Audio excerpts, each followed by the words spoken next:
متی رسول کی بابت لکھی گئی انجیل اس کا 21واں باب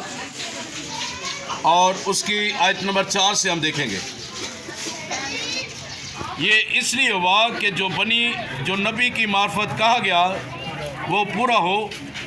کہ سیون کی بیٹی سے کہو، دیکھ تیرا بادشاہ تیرے پاس آتا ہے، وہ حلیم ہے اور گدھے پر سوار ہے،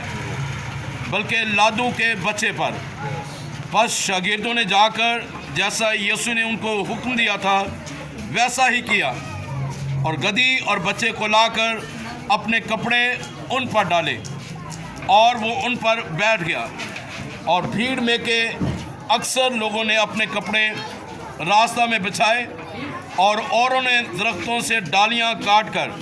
راہ میں پھیلائیں، اور بھیڑ جو اس کے آگے آگے جاتی تھی اور پیچھے پیچھے چلی آتی تھی پکار پکار کر کہتی تھی، ابن آدم کو ہوشانا، مبارک ہے وہ جو خداوند کے نام پر آتا ہے، عالم بالا پر ہوشانا۔ خداوند اس کلام کے وسیلہ سے ہم تمام کو خدا بڑی برکت دے۔ اب میرے عزیزو، خداوند یسوع مسیح کل جہاں کا بادشاہ ہے۔ اگر ہم نظر دوڑائیں زمین پر جو بادشاہ ہوتے ہیں وہ اپنے اپنے ملک کے حساب سے قوانین بناتے ہیں اور اس ملک کو لے کر چلتے ہیں، لیکن ہمارا بادشاہ جس کا ایک ہی قانون جو چلتا ہے وہ بائبل مقدس کا قانون چلتا ہے۔ ہاللیلویہ۔ جس نے کہا کہ تم اپنے پڑوسی کو اپنی مانند پیار کرو، اور جس نے کہا کہ راہ اور حق اور زندگی میں ہوں، جس نے کہا اے تھکے ماندو بوجھ کے دبے ہوئے لوگوں میرے پاس آؤ، وہ بادشاہ آج جو مجھے ایک چیز جو کمپیل کرتی ہے، جو مجھے مجبور کرتی ہے سوچنے پہ، میری جو توجہ اس بات پہ مرکوز ہوتی ہے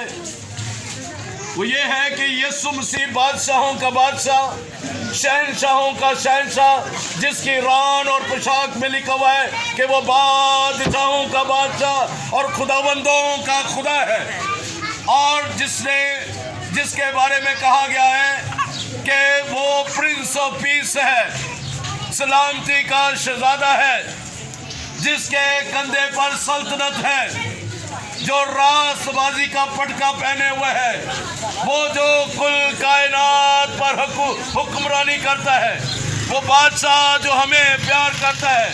وہ بادشاہ جو ہماری زندگیوں کو بناتا اور سنوارتا ہے، آج وہ یروشلم میں داخل ہوا ہے، اور جو ہی وہ یروشلم میں داخل ہوتا ہے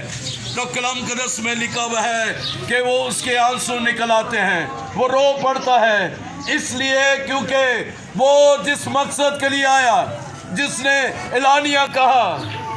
ابن آدم کھوئے ہوئوں کو ڈھونڈنے اور نجات دینے کے لیے آیا ہے، وہ نجات دینے کے لیے آیا ہے، وہ بادشاہ جس نے اپنی پیٹھ پر بے شمار کوڑے کھا لیے، جس نے اپنے ہاتھوں پاؤں میں کیل ٹھکوا لیے، اور جس نے صلیب پر کہا میں تجھ سے سچ کہتا ہوں کہ تو آج ہی میرے ساتھ فردوس میں ہوگا، جس نے کہا